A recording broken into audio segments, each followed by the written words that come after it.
નમો અરિહંતાણં નમો સિદ્ધાણં નમો આયર્યાણં નમો ઉજ્જયાણં નમો લોયે સૌસાહુનાં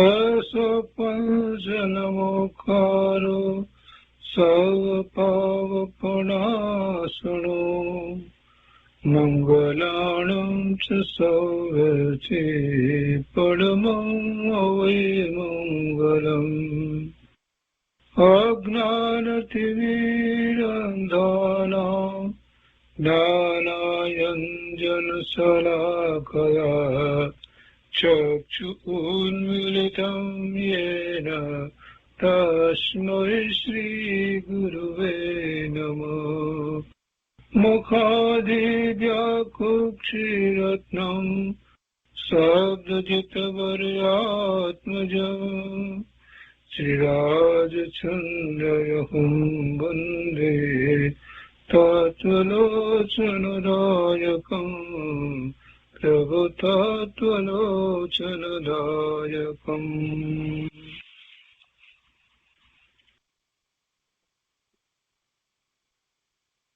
કૃપાળુદેવના વચનામૃતનો સ્વાધ્યાય, એમાં વર્ષ 22ના પત્રોનો સ્વાધ્યાય પૂરો કર્યો છે. હવે આજે આગળ વર્ષ 23ના પત્રોનો સ્વાધ્યાય શરૂ કરીએ છીએ. વર્ષ 23મું, પત્રાંક 84. આ પત્ર કોની પર લખાયો છે તે સ્પષ્ટ નથી. 85મો પત્ર અને 86મો પત્ર, 87મો પત્ર પછી આગળ નામ છે, પણ 84, 85, 86 આ 3 પત્રો કોની પર લખાયા તે સ્પષ્ટ નથી. તો વિક્રમ સંવત 1946, પત્રાંક 84. કૃપાળુદેવ લખે છે કે ભાઈ, આટલું તારે અવશ્ય કરવા જેવું છે. આટલું અવશ્ય કરવા જેવું છે. જેની પર પત્ર લખ્યો છે એને કહે છે કે ભાઈ, આટલું તારે અવશ્ય કરવા જેવું છે. પહેલું, દેહમાં વિચાર કરનાર બેઠો છે તે દેહથી ભિન્ન છે. તે સુખી છે કે દુઃખી એ સંભાળી લે. દેહમાં વિચાર કરનાર બેઠો છે તે દેહથી ભિન્ન છે. પહેલો તો પ્રશ્ન વિચાર. દેહમાં વિચાર કરનાર એટલે આત્મા. એ આત્મા એ દેહથી ભિન્ન છે કે નથી, એનો વિચાર કરવો એટલે ખરેખર સ્વીકાર કરવો. આમ તો એવું છે, વિચાર કરીને છેવટે કરવાનું શું છે? તો દેહમાં વિચાર કરનાર બેઠો છે, દેહથી ભિન્ન છે, એમ તું વિચાર કેમ નથી કરતો? એમ કહેવાનો આશય છે. અને એ સુખી છે કે દુઃખી એનો પણ તું વિચાર નથી કરતો. એ તો વિચાર કર, એને સંભાળ તો ખરો, એને યાદ તો કર કે ખરેખર એ સુખી છે. આત્માને સુખ ક્યાંથી હોય? આત્માને સુખ તો પોતામાંથી હોય ને, બહારમાંથી ક્યાંથી હોય? એનો તો વિચાર તું કરતો નથી. સુખની પ્રાપ્તિ માટે બહારમાં ફાંફા મારે છે, પણ આ આત્મા એને લીધે થઈ અને આકુતા વ્યાકુતા અને દુઃખમાં જ પડ્યો છે. દુઃખ સિવાય બીજું કાંઈ અનુભવતો નથી. એટલે એનો તો વિચાર કર.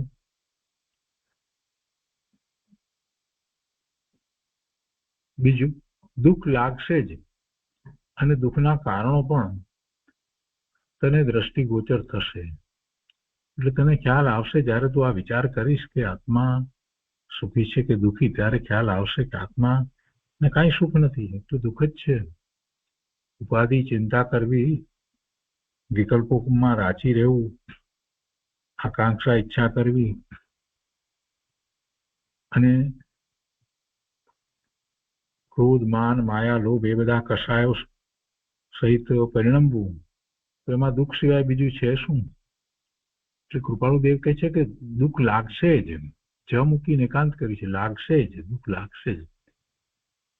અને દુઃખના કારણો પણ તને દ્રષ્ટિગોચર થશે કે શેને લીધે દુઃખ લાગે છે.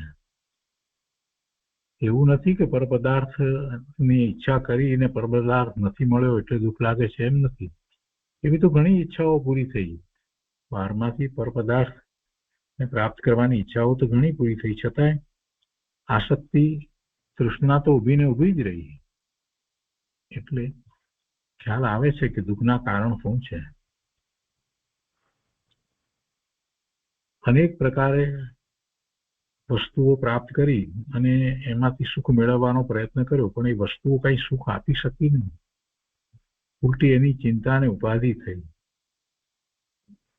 વળી શાંતિ જળવાઈ રહેતી નથી. એટલે એ ખ્યાલ આવે છે કે શેને કારણે એમ થાય છે. પોતે જ નકામી વિટમણાઓ ઊભી કરે છે, પોતે જ આરંભ સમારંભ કરે છે અને દુઃખી થાય છે. પોતે જ પહેલેથી જ અમુક પરિણામો માટે નક્કી કરે છે કે આમ જ થવા જોઈએ અને પરના પરિણામો એમ નથી થતા એટલે દુઃખી થાય છે. એટલે બધો દોષ તો પોતાનો છે. મિથ્યાત્વ સહિત પ્રવર્તે છે માટે દુઃખી થાય છે. કૃપાળુદેવ કહે છે કે દુઃખ લાગશે જ અને દુઃખના કારણો પણ તને દ્રષ્ટિગોચર થશે. તેમ છતાં કદાપી ન થાય તો મારા પછી શૂન્ય મૂકી છે, કોઈ ભાગને વાંચી જા, એટલે મારા હૃદયને વાંચી જા. એમાં તે અનેક રીતે અર્થ નીકળે છે કે મારી અહીંયા કોઈ ભાગને વાંચી જાય એમ લીધું છે. મારા માંથી અનેક રીતે નીકળે. અહીંયા તો સુધાબેન તો શૂન્ય, મારા અનંત, મારા ખાલી, ઉદાસીન, પૂર્ણ, નિર્દોષ, તટસ્થ. એટલે નિર્દોષ તટસ્થ ભાવને કોઈ ભાગને વાંચી જાય એમ કે છે. ટૂંકમાં પોતાના જીવનમાંથી કંઈક વાતને સમજે એમ કહેવાનો આશય છે કે તને ખ્યાલ તો આવશે જ કે જીવને પરમાં લક્ષ કરીને રહ્યો છે ત્યારે એને દુઃખ તો છે જ. કેમ કે પોતે જે લખાણ એને માટે કંઈક લખ્યા છે એમ, એટલે એ કોઈ ભાગને વાંચી જાય એટલે પોતે જે કઈ હૃદયની ઉર્મિઓ આ વિશે જે ક્યાંક એમને લખી હોય એવા કોઈ પુસ્તકને કે કોઈક નિબંધને તો એને વાંચી જાય એમ કે છે. એટલે તને ખ્યાલ આવશે, દુઃખ લાગશે જ અને દુઃખના કારણો પણ તને દ્રષ્ટિગોચર થશે, પણ છતાં કદાપી ન થાય. એટલે કે દુઃખના કારણો તને ખ્યાલમાં ના આવે તો તું આ મારા લખાણના કોઈ ભાગને વાંચી જા, કોઈ એટલે સિદ્ધ થશે. એટલે તને નક્કી થઈ જશે કે આ દુઃખના કારણો શું છે અને એ દુઃખના કારણોને ટાળવા માટે જે ઉપાય છે તે એટલો જ કે તેથી બાહ્ય અભ્યંતર રહિત થવું. દુઃખથી બાહ્ય અને અભ્યંતર બંને રીતે રહિત થવું એ ઉપાય, ટાળવાનો ઉપાય બતાવે છે. બાહ્ય અને અભ્યંતર રહિત થવું એટલે દુઃખથી રહિત તો થવું જ છે. પાછું એની માટે એમ કેમ? એટલે કે દુઃખનું લક્ષ્ય છોડવું. દુઃખને પોતાનું માન્યું છે, પોતાને દુઃખ છે એમ માન્યતા કરી છે, એને એ માન્યતાને છોડવી. એમ એનાથી બાહ્યમાં અને અભ્યંતરપણે એટલે એની દ્રષ્ટિ, એનો વિચાર છોડી અને આત્માના વિચારમાં જવું એટલે અભ્યંતરપણે એનાથી રહિત થવાય. અને એ સંયોગોમાંથી નીકળી જવું, એ સંયોગોમાં રહેવું નહીં એટલે એ બાહ્ય થયું. પણ સંયોગોમાંથી તો નીકળવાનું ના પણ બને, પણ સંયોગોમાં રહ્યા છે ને મારાથી ભિન્ન છે એમ એના જ્ઞાતા થઈ જાય એટલો એ બાહ્યમાં એનાથી પોતે જ અલિપ્ત થયો અને અભ્યંતરમાં જે કંઈ થઈ રહ્યું છે એને મારે કાંઈ સંબંધ નથી, હું ભગવાન આત્મા છું એટલે પોતાના સ્વરૂપનું લક્ષ કરવું. એમ બે વાત સાથે કરવામાં આવે તો એમ કહેવાય કે એ દુઃખ ટાળવા માટેનો ઉપાય થયો. પછી આગળ લખે છે કે એમ એ રહિત થવાય છે, બાહ્ય અભ્યંતર થી રહિત થતા એ દુઃખ ટળે છે. એટલે ત્રીજા બોલમાં કહે છે કે રહિત થવાય છે, એ રહિત થવાય છે, દુઃખથી રહિત થવાય છે. દુઃખને ટાળી શકાય છે ઓર દશા અનુભવાય છે એ પ્રતિજ્ઞાપૂર્વક કહું છું. દુઃખથી રહિત થવાય છે અને કોઈ નવી જ દશા અનુભવમાં આવે છે જે પૂર્વે ન અનુભવી હોય એવું, એવી શાંતિ, એવા આનંદ નો અનુભવ થાય છે. અને એ હું પ્રતિજ્ઞાપૂર્વક કહું છું. પ્રતિજ્ઞાપૂર્વક કહું છું એટલે શું? એટલે કે પરમ સત્ય છે એ વાત. પ્રતિજ્ઞાપૂર્વક કોણ કે જેને એ વાત અનુભવી હોય, પૂરેપૂરો ખ્યાલ હોય એ જ કહી શકે ને. એટલે કે પ્રતિજ્ઞાપૂર્વક કહું છું એમ જ છે. એવા દુઃખો છે અને દુઃખને ટાળવાનો ઉપાય પણ છે અને એનાથી રહિત એવી દશા પણ અનુભવમાં આવે છે. અને પછી કહે છે ચોથું કે તે સાધન માટે, એટલે કે એ દુઃખ ટાળવાના સાધન માટે સર્વસંગ પરિત્યાગી થવાની આવશ્યકતા છે. સર્વસંગ નો ત્યાગ કરવો એ જરૂરી છે. સમજપૂર્વક જ્ઞાન સહિતનો વૈરાગ્ય હોય અને ત્યારે પછી એ સર્વસંગ પરિત્યાગ કરે, એટલે કે મુનિ દીક્ષા ગ્રહણ કરે, એ જરૂરી છે. પણ એમને એમ કરી દેશે તો કઈ લાભ નહીં થાય. સર્વસંગ પરિત્યાગ કરવા માટેની પોતાની એવી યોગ્યતા હોવી જોઈએ કે જેથી કરી અને એ સર્વસંગ ત્યાગ કરી અને ચાલ્યો જાય છે તો એને કોઈ પણ પ્રકારે પછીથી જે છોડીને નીકળી ગયો છે એનો વિકલ્પ ઉઠે, એવું ન થવું જોઈએ. પછી તેનો વિકલ્પ પણ ઉઠે નહીં એવી એની પોતાની તૈયારી હોવી જોઈએ. મેં આ છોડ્યું એમ ન હોય. વસ્તુ છૂટી જ હતી, પોતાની હતી નહીં, અને એમાં એ વસ્તુની સાથે રહેવામાં, એ વસ્તુના સંયોગે રહેવામાં, એમાં પોતાપણું કરવામાં પોતે દુઃખી થતો હતો. એટલે છૂટી ગઈ તો હવે ઉપાધિ નથી રહી, શાંતિ થઈ. એવા ભાવપૂર્વક જયારે એ સર્વસંગ પર ત્યાગ કરે છે, સર્વસંગ પરિત્યાગ કરે, પૂરેપૂરો ત્યાગ કરે છે, તો એમાં ટકી શકે છે. નહીતર ત્યાગ કરીને નીકળી જાય ને છતાં હજી અંદરમાં એમ હોય કે અમે આ છોડ્યું, તો એથી ફાયદો નથી થતો. એટલે એની વાત કરતા કહે છે કે તે સાધન માટે સર્વસંગ પરિત્યાગી થવાની આવશ્યકતા છે, પણ એ પૂર્વે એને એવી ભૂમિકા તૈયાર કરવી જોઈએ, પોતાની દશા એવી થવી જોઈએ, એટલું વૈરાગ્ય હોવો જોઈએ, એવું નિર્ગ્રંથ પણ હોવું જોઈએ. એટલે આગળ અહીંયા કહે છે કે નિર્ગ્રંથ સદગુરુના ચરણમાં જઈ અને પડવું યોગ્ય છે. એટલે એવા નિર્ગ્રંથ સદગુરુ જેમને બાહ્યમાં અને અંતરંગમાં કોઈ પરિગ્રહ નથી, જ્ઞાની છે, એના ચરણમાં જઈને પડવું એટલે એમની નિશ્રામાં રહેવું, એમની પાસે દીક્ષા ગ્રહણ કરી અને એમના શિષ્ય થઈ અને આખો પુરુષાર્થ કરવો, એમ કહેવાનો આશય છે. તો સર્વ દુઃખોથી રહિત થવાય. પછી આગળ કહે છે પાંચમું કે જેવા ભાવથી પડાય તેવા ભાવથી સર્વકાળ રહેવા માટેની વિચારણા પ્રથમ કરી લે.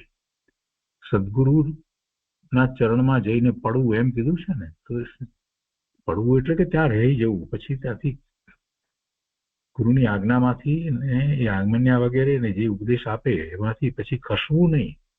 એ બધાનું સમ્યકપણે અને ખૂબ રુચિપૂર્વક બધું પાલન કરી અને પરમાર્થે એવો જ પુરુષાર્થ કરવો જેવો સદગુરુ કરી રહ્યા છે અને બોધ આપી રહ્યા છે. પણ એ માટે કહે છે કે પહેલા જરા વિચાર કરીને જા. જેવા ભાવથી પડાય, કેવા ભાવથી તું પડે છે? તારે ગુરુ પાસેથી કંઈક લૌકિકમાં કંઈક પ્રાપ્ત કરવું હોય, અથવા તો તને એમ હોય કે મને માન મળશે એમ હોય, કે કંઈક બીજા પણ કારણો હોય, તો એવા ભાવથી જઈશ તો કંઈ તને લાભ નહીં થાય. જેવા ભાવથી પડાય તેવા ભાવથી સર્વકાળ રહેવા, એટલે કે મારે તો આ ભવના ભ્રમણનો થાક લાગ્યો છે અને આજે સંસારના દુઃખોથી છૂટવું છે અને આત્મામાંથી જ સુખ શાંતિ આનંદની પ્રાપ્તિ થાય છે એવું મહાપુરુષોએ જે કહ્યું છે એનો મને નિર્ણય છે. તો એવા ભાવથી, એવા આત્મામાંથી સુખ શાંતિ આનંદને પ્રાપ્ત કરવાના ભાવથી એ સદગુરુના ચરણમાં જો જાય છે તો પછી ત્યાંથી ખસતો નહીં. એટલે કે છે કે જેવા ભાવથી પડાય તેવા ભાવથી સર્વકાળ રહેવું. અને સર્વકાળ રહેવા માટે પહેલાથી વિચાર કરી લે કે એમ અત્યારે આ જે વિકલ્પ આવ્યો છે સર્વસંગ પરિત્યાગનો, એ ઉભરો તો નથી ને, થોડી ક્ષણ પૂરતો હોય ને પછી શમી જાય. એવા વૈરાગ્ય આવે કંઈક દુઃખના પ્રસંગોને કારણે ને પછી શમી જાય. તો કે એમ તો નથી. એટલે વિચારણા કરી લે, ખરેખર તને અંતરંગ વૈરાગ્ય એવો આવ્યો છે? એમ વિચારણા પ્રથમ કરી લે. કેમ કે એમને એમ તું ચાલી નીકળીશ દીક્ષા લઈને, દીક્ષા લઈ લઈશ, હજી તને અંતરમાં તો હજી બધા જ પ્રકારે ઇન્દ્રિયના વિષયો વગેરેમાં બધામાં હજી રસ છે, બહારમાં પણ ઘણો રસ છે, અથવા તો પોતાને પ્રતિષ્ઠા વગેરે સ્થાપિત કરવી છે, આવું કંઈ પણ હોય તો તું ઉલટો દુઃખી થઈશ. એટલે પહેલાથી વિચારણા કરી લે કે તું ખરેખર આ સંસારના દુઃખથી થાક્યો છો, ભવના ભ્રમણથી થાક્યો છો, અને એ દુઃખ રહિત થવા માંગે છે. અને એમાં તું જે ગુરુ જે રીતે માર્ગ બતાવશે એ પ્રમાણે તું કરવા માટે તૈયાર છો, એ બધો પેલા વિચાર કરી લે. અને એ ભાવથી તું જઈશ કે ના એમ જ છે, મારે આ સંસારના દુઃખને દૂર કરવા જ છે. તો જે ભાવથી તું જઈશ એ ભાવ સુધી પછી તું ત્યાં રહી શકીશ. પણ વિચાર કર્યા વગર આમનામ નીકળી જઈશ તો પછી પાછો પડીશ. એટલે કે છે કે જેવા ભાવથી પડાય તેવા ભાવથી સર્વકાળ રહેવા માટેની વિચારણા પ્રથમ કરી લે. પછી પાછા ફરવું નથી એમ પહેલા નિર્ણય કરી લે. જો તને પૂર્વ કર્મ બળવાન લાગતા હોય તો અત્યાગી દેશ ત્યાગી રહીને પણ તે વસ્તુને વિચારીશ નહીં.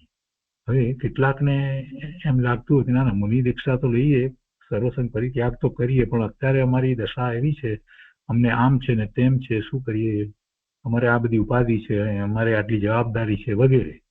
તો એ બધું શેને કારણે હોય છે? તો એ બધા સંયોગો. અને સંયોગોનું મૂળ કારણ તો પોતાના જે પૂર્વના કર્મ જે છે એનો ઉદય છે. તો એ પૂર્વ કર્મનો ઉદય ખરેખર કઈ રોકે છે કોઈને એવું નથી, પણ પૂર્વ કર્મના ઉદય સાથે જેને રહેવું ગમે છે, જોડાવું ગમે છે, એટલે કે એવો દ્રઢ વૈરાગ્ય આવ્યો નથી એવું જો લાગતું હોય તો પછી એ સર્વસંગ પરિત્યાગ ન કરવો. જો તને પૂર્વકર્મ બળવાન લાગતા હોય, ખરેખર કોઈ પૂર્વના કર્મ બળવાન થતા જ નથી. છેવટે કર્મમાં રહી અને ફળ આપે છે, અને આત્મા એનાથી હંમેશા જુદો જ રહે છે. સંયોગ આવ્યા છે પણ સંયોગથી પોતે જુદો છે, ભિન્ન છે, અને એમ જ પોતે પોતાના આત્માનું લક્ષ્ય કરી અને જે આગળ વધે છે એને કઈ એ સંયોગો નડતા નથી.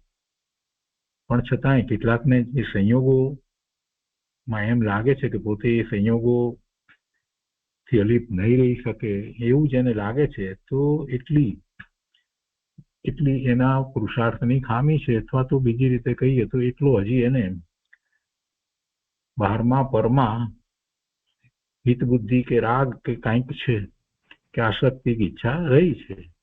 એટલે એ કર્મના નામે જે ઉદયો આવ્યા છે, જે સંયોગો છે, એને રાખીને જીવવા માંગે છે. એટલે કે એ સર્વસંગ પરિત્યાગ કરવા માંગતો નથી, અને થોડી ઘણી કંઈક ધર્મની ભાવના પણ છે, એટલે એમ એ વિચારે છે. એટલે કે એને કૃપાળુદેવ કહે છે કે જો તને પૂર્વકર્મ બળવાન લાગતા હોય તો અત્યાગી એટલે ત્યાગ ન કર, બીજું તો શું થાય, અથવા તો દેશ ત્યાગી થા, થોડો કંઈક ત્યાગ કર, પણ એ તું અત્યાગી થા કે દેશ ત્યાગી થા, છેવટે તારે આ જે વસ્તુ છે એને તો ભૂલવાની નથી. વસ્તુને વિચારીશ નહીં. વસ્તુ શું છે? વસ્તુ તો એ છે કે સર્વ દુઃખોથી રહિત થવું અને સાચા સુખની પ્રાપ્તિ કરવી. એ વસ્તુને ભૂલવાની નથી. એક વખત તને આ વાત આવી છે અંતરમાં કે આ દુઃખો છે, અને દુઃખને ટાળવાનો ઉપાય પણ છે, અને અનંત જીવો એવો ઉપાય પણ કર્યો છે. આ બધી વાત જો તને અંતરમાં આવી હોય તો એને તું ભૂલતો નહીં. કદાચ અત્યારે તું ઢીલો પડતો હોય અને સર્વસંગ પરિત્યાગ ન કરી શકતો હોય અથવા તો કદાચ થોડો કરતો હોય તો દેશ ત્યાગી થઈ શકતો હોય તો ઠીક છે, પણ મૂળ વસ્તુને તો ભૂલતો નહીં. પછી વસ્તુને વિસારીશ નહીં, આત્માને ભૂલતો નહીં. આત્માને આત્મામાંથી જ પોતામાંથી જ સુખની પ્રાપ્તિ થાય છે, બહારમાંથી નથી થતી. પછી આગળ છઠ્ઠું કહે છે કે પ્રથમ ગમે તેમ કરી તું તારું જીવન જાણ. પ્રથમ ગમે તેમ કરી તું તારું જીવન જાણ. જાણવું શા માટે? કે ભવિષ્ય સમાધિ થવા, અત્યારે અપ્રમાદી થવું. એટલે વસ્તુને વિસારીશ નહીં એમ કહ્યું, અને પછી કહે છે કે પ્રથમ ગમે તેમ કરી તું તારું જીવન જાણ. એટલે કે વર્તમાનમાં તારા પરિણામો કેવા થઈ રહ્યા છે એને તું જરાક જો, અને સાથે ને સાથે તું કોણ છો એનો પણ વિચાર કર.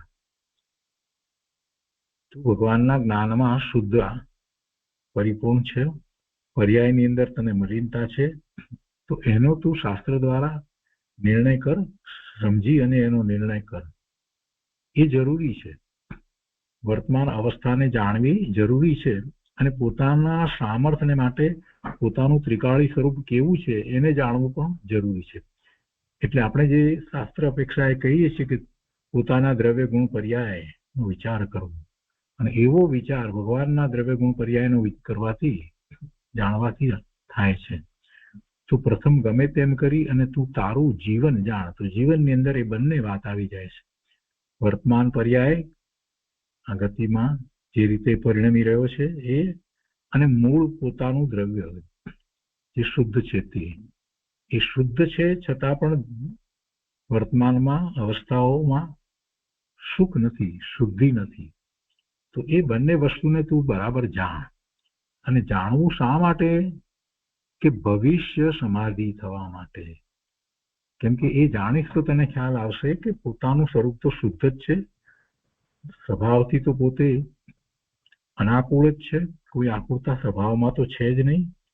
અને એવી આકુળતા રહિત અનાકૂળ આત્માની શાંતિને પ્રાપ્ત કરવા માટે એવી સમાધિ એટલે કે નિર્વિકલ્પ ધ્યાનનો પ્રયોગ પણ તું કરવા માટે સક્ષમ છો, એવો નિર્ણય કરે તો ભવિષ્યમાં તને એવી સમાધિ થશે. અને એટલા માટે તારે આ તારા સ્વરૂપને બરાબર જેમ છે તેમ જાણવું જોઈએ, વર્તમાન પર્યાયને પણ જાણવી જોઈએ, અને એની સાથે મહાપુરુષોએ જે ઉપાય કર્યો છે એ ઉપાયને પણ જાણવો જોઈએ. ભલે અત્યારે કદાચ તું સર્વસંગ પરિત્યાગ ન કરે અથવા તો દેશ ત્યાગી થયો હોય તો પણ વસ્તુને ભૂલતો નહીં, આત્માને ભૂલતો નહીં. આ દુઃખ છે એનાથી તારે રહિત થવાનું છે, એ વાતને ભૂલતો નહીં. અને એ માટે તું તારા સ્વરૂપનો અભ્યાસ કર, જેવું છે તેવું સ્વરૂપ જેમ છે તેમ ભગવાનના જ્ઞાનમાં જેવું આવ્યું છે એવું તું એને જાણ. અને જાણવું એટલા માટે છે કે ભવિષ્યમાં તને સમાધિ થાય, એટલે કે જે શાશ્વત સુખ છે, સમાધિનો અર્થ થાય છે કે શાશ્વત સુખની પ્રાપ્તિ હંમેશને માટે થાય. તો એવી ભવિષ્યમાં સમાધિ થવા માટે, શાશ્વત સુખની પ્રાપ્તિ થવા માટે તારે આ તારા સ્વરૂપને જાણવું. અને પછી કહે છે કે અત્યારે અપ્રમાદી થવું. એટલે આ જાણવાની બાબતમાં અને એના વિશેનો વિચાર કરવામાં એ માટે અપ્રમાદી થવું. તું ત્યાગ ના કરી શકે તો કઈ વાંધો નથી, પણ વસ્તુ સ્વરૂપને, તારું જે સ્વરૂપ છે એને, અને અત્યારે વર્તમાનમાં જે તારી દુઃખરૂપ અવસ્થા છે તો પર્યાયો જે થઈ રહી છે એને, આ બધી વસ્તુને તું જાણ. એમાં તું પ્રમાદ ન કર. જાણવામાં પ્રમાદ કરીશ તો પછી ક્યારેય દુઃખથી રહિત થઈ શકીશ નહીં. અને પછી કહે છે કે તે આયુષ્યનો માનસિક આત્મ ઉપયોગ તો નિર્વેદમાં રાખ. એટલે અત્યારે તું અપ્રમાદી થઈ અને આ વસ્તુને જાણ, અને દ્રષ્ટિ એવી રાખ, અંતરમાં શ્રદ્ધા પણ એવી જ રાખ કે હું એને પ્રાપ્ત કરી શકીશ, વર્તમાન જીવનમાં જ પ્રાપ્ત કરી શકીશ. આયુષ્યની વાત કરે છે અહીંયા, કે છે કે આ વર્તમાન જીવન એ જે આ ભવનું જે આયુષ છે, તો એ આયુષ એમને હું પૂરું નહીં થઈ જવા દઉં, એ મારું આયુષ, આ ભવ મારો હેળે નહીં જવા દઉં, એમ તું વિચાર. આયુષનો માનસિક આત્મ ઉપયોગ તો નિર્વેદમાં રાખ. આત્મ ઉપયોગ તો નિર્વેદમાં રાખ. સંવેગ અને નિર્વેદની વાત કરીએ છીએ. નિર્વેદ એટલે કે બહારમાં જેમાં ધર્મ નથી એ બધા પ્રત્યે ઉદાસીનતાનો ભાવ. જગતમાં સુખ નથી એ બધું જે છે તે દુઃખનું જ કારણ છે એવો ભાવ, એવો વૈરાગ્યનો ભાવ. તો એમાં આત્માનો ઉપયોગ રાખ, તારા ઉપયોગને એમાં રાખ કે આ બધું જગતમાં જે કંઈ છે એ મને કંઈ સુખનું કારણ નથી અને આ મારું જીવન એમ જ વીતી રહ્યું છે. એટલે બહારમાં જે સુખની બુદ્ધિ કરી છે એને તું છોડ અને આ જીવનની અંદર એની શરૂઆત તું કરી દે. એવી વૈરાગ્યની પણ શરૂઆત કરી દે, તારા સ્વરૂપને જાણવાની પણ શરૂઆત કરી દે. તો કહે છે કે તે આયુષ્યનો માનસિક આત્મ ઉપયોગ તો નિર્વેદમાં રાખ. અને પછી છેલ્લે વાત કરે છે કે જીવન બહુ ટૂંકું છે, ઉપાધિ બહુ છે અને ત્યાગ થઈ શકે તેમ નથી, તો નીચેની વાત પુનઃ પુનઃ લક્ષમાં રાખ. એટલે જે ત્યાગી થાય છે, સર્વસંગ પરિત્યાગ કરે છે, ગુરુની નિશ્રામાં જાય છે એની વાત જુદી છે, પણ જે નથી કરી શકતો એને ઉપાય બતાવ્યા. એક તો અપ્રમાદી થઈ અને પોતાના સ્વરૂપને જાણવું એક વાત, અને બીજું કે પોતાને અત્યારે જે વર્તમાનમાં જે આયુષ છે એનો બધો જ સમય જે છે એ નિર્વેદમાં રાખવો. એટલે કે જેમાં ધર્મ નથી એ બધાથી પોતે અલિપ્ત થવું, જુદા પડવું, એમાં કોઈ પણ પ્રકારે રાચી ન રહેવું, એમ ઉપયોગને એમ રાખવો. એટલે કે વૈરાગ્યમય ઉપયોગને રાખવું. અને પછી કહે છે હવે કે આ જીવન ટૂંકું છે, આયુષ્યનો કોઈ ભરોસો હોતો નથી, તો જેટલો સમય છે એ બધો જ સમય એ રીતે પરમાર્થે જ પોતાનો વ્યતીત થવો જોઈએ. એટલે કે છે કે જીવન બહુ ટૂંકું છે, ઉપાધિ બહુ છે અને ત્યાગ થઈ શકે તેમ નથી, તો નીચેની વાત પુનઃ પુનઃ લક્ષમાં રાખ. અને એમ કરી અને એમણે એ વાત લખી છે. 9 વાત એમણે લખી છે. પહેલું, જિજ્ઞાસા તે વસ્તુની રાખવી. કઈ વસ્તુની રાખવી? સાચા સુખની જિજ્ઞાસા રાખવી. સાચું સુખ શેમાંથી પ્રાપ્ત થાય છે? પોતાનો આત્મા અત્યારે આ વર્તમાનની અંદર જે પર્યાયમાં છે એ કેમ દુઃખી થઈ રહ્યો છે, એના દુઃખના કારણો ટાળવા છે મારે, એમ જિજ્ઞાસા રાખવી. એ બધા દુઃખના કારણોને હું ટાળી શકું એવો છું, તો મારે એને ટાળવા છે. મારી વસ્તુ સ્વરૂપ છે એમાં દુઃખ નથી. એટલે જિજ્ઞાસા તે વસ્તુની રાખવી, સ્વરૂપની જિજ્ઞાસા રાખવી, સ્વરૂપ પ્રાપ્તિની જિજ્ઞાસા રાખવી. પછી બીજું, સંસારને બંધન માનવું. આ સંસારમાં રહ્યો છે એટલે કે રાગ દ્વેષના ભાવો કરે છે, એ જ તારો સંસાર છે, એ બંધનું કારણ છે, એ જ બંધન છે, બીજું કોઈ બંધન નથી. કર્મના ઉદયો જે છે તે તો પૂર્વે જે ભાવ કર્યા હતા એના ફળ સ્વરૂપે છે, તો રિઝલ્ટ છે. અને એવું કર્મના ઉદય રૂપે પૂર્વે જે ભાવ કર્યા હતા એનું પરિણામ અત્યારે સંયોગ રૂપે આવ્યું છે. તો એના ઉપરથી બોધપાઠ લેવો કે હવે જે ભાવ કરીશ એને કારણે પણ ભવિષ્યમાં મને એવા બંધ પડશે, તો એ ન થવા જોઈએ. અને એ ભાવ જે છે તે રાગ દ્વેષના ભાવ છે અને એને જ જીવનો સંસાર કહેવામાં આવે છે. એટલે રાગ દ્વેષના ભાવ એ જ સંસાર છે. તો એ સંસારમાં થી કેમ કરીને નીકળાય? તો કે રાગ દ્વેષથી છૂટે. તો અને રાગ દ્વેષ છૂટે કેવી રીતે? જ્યાં સુધી 12મા પરનું લક્ષ છે ત્યાં સુધી તો રાગ દ્વેષ થવાના જ છે. સ્વરૂપનું લક્ષ કરતા રાગ દ્વેષ છૂટે છે, એ જ એકમાત્ર ઉપાય છે.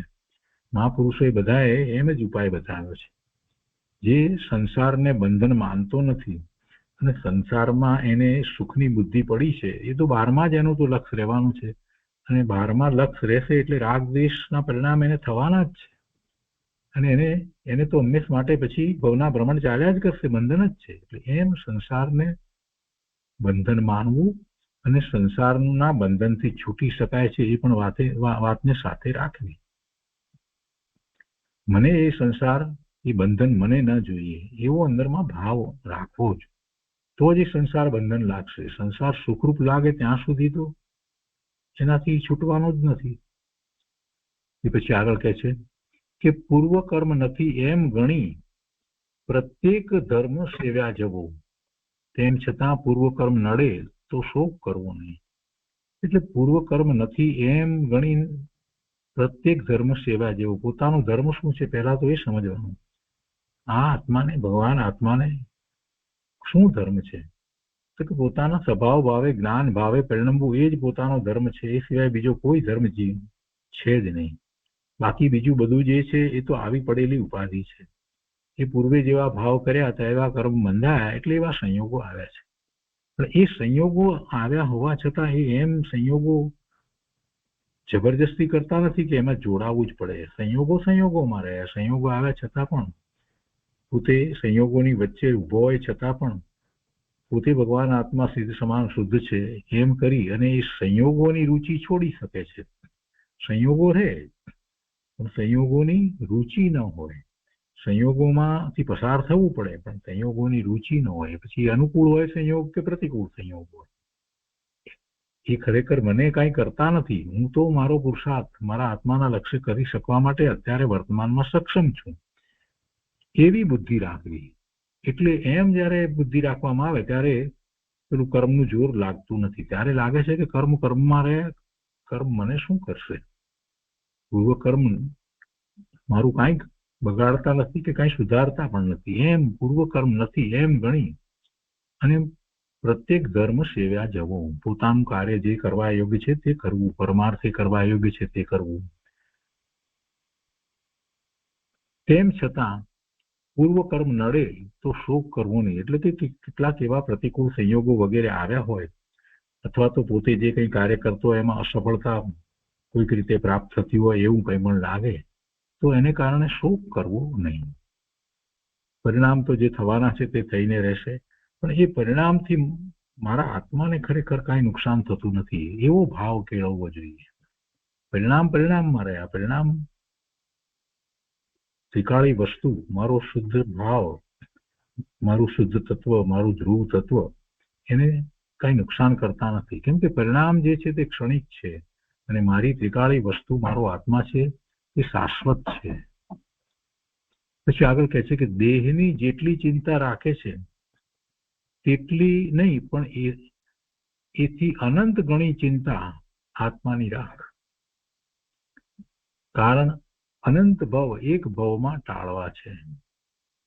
દેહની જેટલી ચિંતા રાખે છે એટલી નહીં પણ એનાથી પણ અનંત ગણી ચિંતા આત્માની રાખ. એટલે પછી દેહની ચિંતાનો પ્રશ્ન જ ઉભો નહીં થાય. દેહની ચિંતા રાખે કે ન રાખે, દેહની અંદર જે પરિણમન થાય છે એ જીવ ઈચ્છે એમ તો ક્યારેય થતું નથી. એ એના કારણે જે થવા યોગ્ય છે તે જ થાય છે. જન્મથી શરૂ કરી અને જીવ એ બધા જ ફેરફારોને, શરીરમાં થતા ફેરફારોને એ જાણે છે, જુએ છે અને એ ઈચ્છે એમ તો કઈ શરીરમાં ફેરફાર થતા નથી. જન્મથી મૃત્યુ સુધીમાં શરીરમાં કેટલાય ફેરફાર થાય છે, રોગ થાય છે અને વૃદ્ધાવસ્થા આવે છે અને બધું થાય છે. તો એમાંનું કાંઈ એ રોકી શકતો તો નથી. તો શરીરના ફેરફારો જે છે એને રોકવાના પ્રયત્નમાં એ લાગી રહે છે અને એમને એમ જીવન એ વિતાવે છે તો એનો ભવ તો નિષ્ફળ જાય છે. કરવા યોગ્ય શું છે? જે કરવા યોગ્ય છે એ તો પોતાના સ્વરૂપને વિષય કરવા યોગ્ય છે, સ્વરૂપમાં એકાગ્રતા કરવા યોગ્ય છે, સ્વરૂપની અનુભૂતિ કરવા યોગ્ય છે, તો કઈ કરતો નથી અને દેહની ચિંતા કર્યા કરે છે. તો મહાપુરુષોએ બધાએ એ જ વાત કરી છે કે આમ પણ દેહ તું ધારે છે તારો દેહ છે, પણ એ ખરેખર તારો નથી. એ અહીંયા જ રહેવાનો છે અને એમાં થતા ફેરફારોને તું સહેજ પણ રોકી શકતો નથી.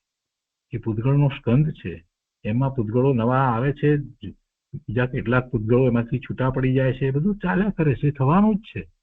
કોઈ એને અટકાવી શકતું નથી. એટલે કે છે કે દેહની એ ચિંતા તું છોડી દે બધી, પણ છતાંય એમ કદાચ તું ચિંતા કરતો તો એના કરતા પણ ઘણી અનંત ગણી ચિંતા આત્માની રાખ. આત્મામાં ખરેખર તો આત્માની ચિંતા કરવા જેવું નથી, પણ આત્માનું લક્ષ કરવા જેવું છે. એ આપણે જેને કહીએ કેર, અહીંયા ચિંતાને કેરના અર્થમાં લેવાના. એની કેર કરે છે તો શરીર માટેની જે એના કરતા વધારે આત્માની કર. આત્માની ચિંતા રાખ એટલે કે આત્માનું લક્ષ્ય રાખ. જે પોતાની શાશ્વત વસ્તુ છે એનો વિચાર કર. દેહ સંબંધીના વિચારો છોડ. એનાથી અનંત ઘણા વિચારો પોતાના સ્વરૂપ ના કર કે એવું સ્વરૂપ જે શુદ્ધ સ્વરૂપ, જે અનંત જ્ઞાની ધર્માત્મા એ અનુભવ્યું છે અને અનંત જીવોએ તો એ પૂર્ણપણે એને પ્રાપ્ત કર્યું છે પોતાનું શુદ્ધ સ્વરૂપ. તો એ સ્વરૂપ એનો વિચાર કર. કેમ કે અત્યાર સુધી જીવ જ્યારથી છે ત્યારથી એને સંસાર પર્યાયમાં અનંત ભવ કર્યા અને હવે જયારે ખ્યાલ આવ્યો છે કે આ ભવના ભ્રમણ નથી કરવા, એમાં તો દુઃખ છે, તો હવે ભવના ભ્રમણ ટાળવા છે તો એનો ઉપાય આ ભવમાં કરી લેવાનો છે. જે અનાદિની ભૂલ ચાલી આવે છે, અનંત ભવમાં જે ભૂલો કરી છે મિથ્યાત્વને કારણે, એ બધી ભૂલને એક જ ભવમાં સુધારી લેવી છે. તો પછી ઉપાય પણ એવો કરવો પડે ને. અને એ ઉપાય શું છે? તો ઉપાય બે રીતે છે. નાસ્તિ અને અસ્થિપૂર્વક મહાપુરુષો બધી વાત કરે છે. તો એમાં અસ્થિપૂર્વક તો પોતાના સ્વરૂપનું લક્ષ કરવું એ છે, અને નાસ્તિપૂર્વક આ કર્મના ઉદયો અને જે પોતાના રાગ દ્વેષના જે ભાવો એ બધું જે છે એનાથી પોતે જુદો ભગવાન આત્મા છે એટલે એ બધાનું લક્ષ છોડવું એ નાસ્તિપૂર્વક, અને અસ્થિપૂર્વક સ્વરૂપનું લક્ષ કરવું એ અસ્થિપૂર્વક. તો એમ આખો પુરુષાર્થ કરવાનો છે. અને એ પુરુષાર્થ એ મોટો પુરુષાર્થ છે, એ આ ભવમાં કરવાનો છે. એટલે કે છે કે કારણ કે અનંત ભવ એક ભવમાં ટાળવા છે. અને બીજો અર્થ એ થાય છે કે હવે પછી અનંત ભવ ન થાય. અનંત ભવ થઈ ગયા એ તો થઈ ગયા, પણ હવે પછી એવા અનંત ભવ ન થાય એને ટાળવા છે. તો એને ટાળવાનો ઉપાય શું છે? તો કે મુખ્ય કારણ, ભવના ભ્રમણનું મુખ્ય કારણ જો કાંઈ હોય તો મિથ્યાત્વ છે. મિથ્યાત્વ જાય પછી બધું ભવ હોતા નથી. મિથ્યાત્વ ગયા પછીથી બહુ ઓછા ભવ હોય છે. આંગળીને વેઢે ગણાય એટલા, વધારેમાં વધારે 15 ભવ કયા છે, પણ મિથ્યાત્વ ગયા પછીથી લોકોને ઓછા ભવમાં 2, 5, 10 ભવની અંદર તો એ સિદ્ધ થઈ જાય છે, શાશ્વત સુખની દશાને પ્રાપ્ત કરી લે છે. અને એને માટે આ ભવમાં તારે શરૂઆત કરવાની છે, મોક્ષ માર્ગમાં પ્રવર્તવાનું છે. અને એની શરૂઆત ચોથા ગુણસ્થાનથી, એટલે અનુભૂતિ સહિત સમ્યક દર્શન પ્રગટ કરે ત્યાંથી થાય છે. અને એ કર્યું એટલે પછી હવે અનંત ભવ ગયા, અનંતાનુબંધીનો બંધ હવે પડતો નથી. એટલે એમ અનંત ભવ ટાળવાના છે. આ ભવની અંદર અનંત ભવ ટાળવા, એનો અર્થ શું થાય કે જે મોહનીય કર્મ છે એમાં દર્શન મોહનીય અને ચારિત્ર મોહનીય. તો ચારિત્ર મોહનીયની પહેલી ચોકડી જે અનંતાનુબંધીની કહીએ છીએ એ ટળવી જોઈએ. કેવી રીતે ટળે? તો કે દર્શન મોહનીય જાય તો, એટલે કે મિથ્યાત્વ જાય તો એની સાથે હવે એવું જે ક્રોધ માન માયા લોભ રૂપ જે અચારિત્ર જે છે કે જેમાં ભવના ભ્રમણ ચાલ્યા જ કરે, એ પણ સાથે ચાલ્યું જાય. એટલે એવું ચારિત્ર પ્રગટ થાય ને એ આ ભવમાં જ થઈ શકે. એને માટે કઈ વધારે ભવની જરૂર નથી, આ ભવમાં એ થઈ શકે.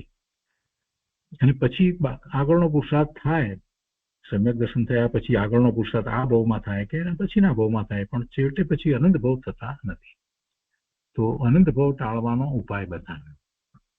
એવી રીતે કરવાનો છે એની વાત અહીંયા તો કરવામાં આવી કે આત્માની ચિંતા કરવાની, આત્માનો વિચાર કરવાનો, આત્મા કેવો છે અને એની પ્રાપ્તિ અનુભૂતિ કેવી રીતે થાય. અને એમ કરવાથી સમ્યક દર્શન થાય, અને સમ્યક દર્શન પ્રગટ થતા મિથ્યાત્વ જાય છે, તો સાથે અનંતાનુબંધી નું અચારિત્ર પણ જાય છે. એટલે હવે અનંત ભવ થતા નથી, એમ અનંત ભવ ટળે છે. પછી પાંચમું કહે છે કે ન ચાલે તો પ્રતિશ્રોતી થા. કદાચ તારાથી આટલું બધું ન થાય તો તું આનો સ્વીકાર તો કર. પ્રતિશ્રોતી થાય એટલે એને જેમ છે તેમ સાંભળી, એના ઉપર ચિંતન કરી અને એના સ્વીકાર કરીને એનો નિર્ણય તો કર, તો પ્રતિશ્રોતી થયો. ખાલી એમને સાંભળી લે એમ નહીં, જે છે જેમ કહેવામાં આવ્યું છે એને એ રીતે સમજપૂર્વક સાંભળી અને સ્વીકાર કરે તો ખરેખર પ્રતિશ્રોતી થયો, તો એવો સાચો શ્રોતા થયો. તો એ તો કર, જેમાંથી જેટલું થાય તેટલું કર. પછી એમ કે છે પ્રતિશ્રોતી થાય અને પછી આ બધી વાતમાંથી તું જેટલું કરી શકાય એટલું કર, તારાથી થઈ શકે એટલું કર. અને પછી સાતમું કે છે કે પારિણામિક વિચાર વાળો થા. પારિણામિક વિચાર વાળો થા એટલે ખરેખર તો શાસ્ત્રમાં તો પારિણામિક ભાવ જે કહેવામાં આવ્યો છે એ આત્માનો ભાવ છે. તો એવા પોતાના આત્માના ભાવનો વિચાર કર. પોતાનો આત્મા ભાવ, એ પારિણામિક ભાવ, એ જે ક્યારેય બદલાતો નથી, જે અનંત ગુણનું અંદરમાં ચાલી રહેલું ભવન છે, તો એનો વિચાર કર અને એનું લક્ષ્ય કરવાનો પ્રયત્ન કર. અને એ જ પોતાનું સ્વરૂપ છે એમ પારિણામિક વિચાર વાળો થાય. એટલે અહીંયા તો વધારે પુરુષાર્થ ન કરે તો એટલું તો વિચાર કરી શકે ને કે હું પોતે કેવો છું. પરમ પારિણામિક ભાવ જે શાસ્ત્રમાં કહેવામાં આવ્યો છે, તો એ તો વસ્તુ શુદ્ધ છે, સિદ્ધ સમાન છે. તો હું સિદ્ધ સમાન છું, શુદ્ધ છું, એવા ભાવ પોતાને અત્યારે વર્તમાનમાં એવા ભાવે પરિણમી ન શકે તો પણ એનો નિર્ણય થાય, એના વિચાર વાળો તો થાય ને કે હું આ છું. નિર્ણય જ નહીં કરે અને શરીર સહિત પોતાને માનશે અથવા તો પામર માનશે તો પછી ક્યાંથી આગળ વધારશે? તો પારિણામિક વિચાર વાળો થાય. સુધાબેને પારિણામિકનો જુદો અર્થ કર્યો છે, પણ આપણે પારિણામિક ભાવની અપેક્ષાથી આખો વિચાર કરવાનો છે. પારિણામિક વિચાર વાળો થાય કે હું પારિણામિક, પરમ પારિણામિક ભાવ, ધ્રુવ, ભગવાન, આત્મા, સિદ્ધ સમાન, શુદ્ધ છું. એવો વિચાર, એવો ભલે સવિકલ્પ દશાની અંદર સ્વીકાર, તો એવો તો કર. અને પછી કહે છે કે અનુત્તરવાસી થઈને વર્ત. આમ તો અનુત્તરવાસી એટલે અનુત્તર વિમાન નો દેવ થાય, તો અહીંયા એ અર્થમાં વાત નથી કે તું પછી બીજું કાંઈ ન કરી શકે. તો આટલી વાતને આની સામે જે તારો જે રિસ્પોન્સ અપાતો હોય, એનો ઉત્તર અપાય, તો એવો કોઈ પણ પ્રકારનો એનાથી વિરુદ્ધ પ્રકારનો વિકલ્પ તને ના આવે, વિરુદ્ધ પ્રકારનો તારો ઉત્તર એમાંથી ન થાય, એમ ઉત્તર રહિત થઈ અને વર્ત. એટલે કે આનો સ્વીકાર કરીને વર્ત, એવો એક ભાવ નીકળે છે. અહીંયા અનુત્તર વિમાનની વાત અહીંયા નથી લેવી. અનુત્તરવાસી થઈ અને વર્તમાં આખો ભાવ એવો છે કે તું એટલો શાંત તો થઈ જા, જે અનેક પ્રકારના વિકલ્પો વગેરે જે ચાલે છે એના છોડી અને એવો શાંત થઈ જા કે જેથી કરીને આ જે અમે જે વાત કરી છે એનો તું વિરોધ ન કરે. એવો આત્માનો વિચાર કરતો થાય, એવો અહીંયા આત્મવાસી, જેનો કોઈ જવાબ નથી, એવો અનુત્તરવાસી. અનુત્તર નથી તેવો, જેનાથી કોઈ શ્રેષ્ઠ નથી તેવા ઉત્કૃષ્ટ આત્મામાં રહેનાર, એવા બધા અનેક રીતે અર્થ સુધાબેને કયા છે. જ્યાં આત્મા પ્રગટ છે ત્યાં ચિત્તનો વાસ રાખો. પણ અહીંયા આ છે ને, અત્યારે તો આત્મદશા હજી એવી નથી થઈ એટલે અહીંયા લીધું છે. એટલે અનુત્તરવાસી થઈને વર્ત એટલે ખરેખર હજી એટલી દશા તો થઈ નથી, કેમ કે ઉપર તો એમ કે છે કે પારિણામિક વિચાર વાળો થાય, અને એની ઉપર તો એમ કહ્યું કે ન ચાલે તો પ્રતિશ્રુતિ થાય, જેમાંથી જેટલું થાય તેટલું કર. એટલે ઘટતા ક્રમમાં આ વાત ચાલી રહી છે. એટલે અહીંયા અનુત્તરવાસીનો અર્થ એ છે કે તું આ વસ્તુ નો વિરોધ કર્યા વગર સ્વીકાર કર, એવો ભાવ થાય.